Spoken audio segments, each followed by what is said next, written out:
Nationally, in 2021-2022, women accounted for 72.5% of all workplace violence incidents that led to missed workdays. That's nearly 3 times the rate of men who miss work from a workplace violence incident. And that discrepancy isn't just about missed days of work.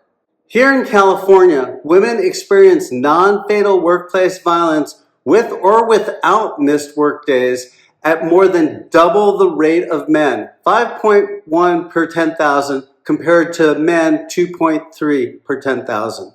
In this piece, we'll look at reasons for this discrepancy, why employers are thinking about workplace violence prevention the wrong way, and what you can do to reduce the safety risk for the women in your workplace. 90% of employers in California have 20 or fewer employees, most of whom interact with the public, which means that most employers must comply with California's groundbreaking workplace violence prevention law.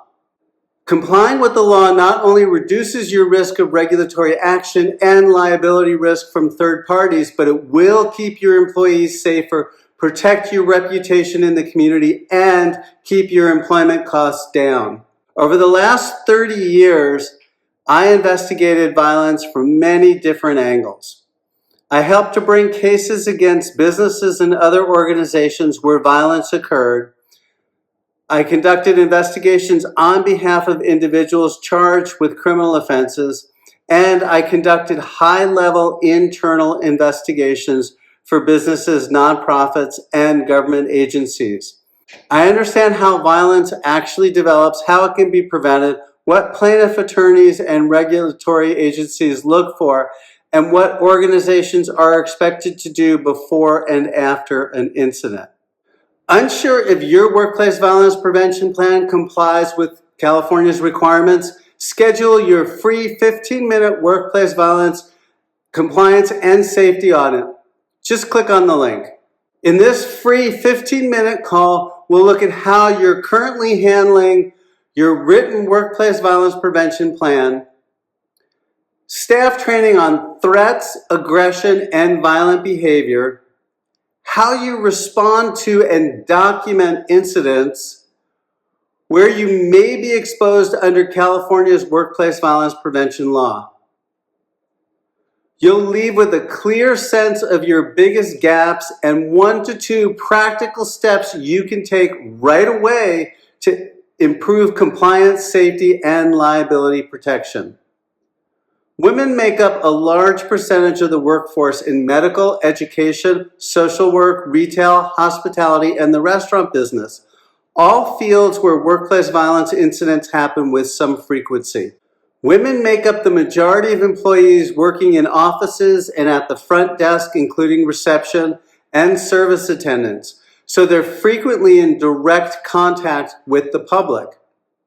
Women are also at greater risk from domestic violence and thus more likely than men to be attacked at work by a personal acquaintance. Despite this imbalance, many employers take a one-size-fits-all approach to workplace violence prevention, treating all employees as having the same risk regardless of gender or the type of work they perform. They throw together a violence prevention plan that's generic. And even when employers address the 4 source types of workplace violence, they do so broadly, as if women and men have equal risk when they don't. Here's what you can do to help your female employees reduce the risk of being targeted by workplace violence. Conduct interview-based safety hazard assessments tailored to your actual employees, the type of work they do, and how they interact with the public. Questionnaires barely skim the surface compared to interviews, and the more in-depth your information, the better. Look at the actual ways that your employees work with the public and with each other. Use that information to implement work practices that reduce safety hazards, such as meeting one-on-one with clients, patients, and customers either at the workplace, or their home. Incorporate strategies to avoid physical harm that are tailored to work for your employees' work situations. What matters is that they learn and implement strategies that will work for them, rather than broad brush strategies that work in theory but not in practice. Create processes that improve communication between your employees and management so that if your front desk employee needs help, she knows exactly who to contact and exactly how to reach that person. And the same goes for communicating concerns about someone your employees know from outside of work so that you can create processes to help those employees arrive and leave work safely without being confronted by that person in the parking lot. Ensure that you have an effective complaint and investigation process that proactively addresses any workplace issues as soon as they arise, including those that can lead to violence.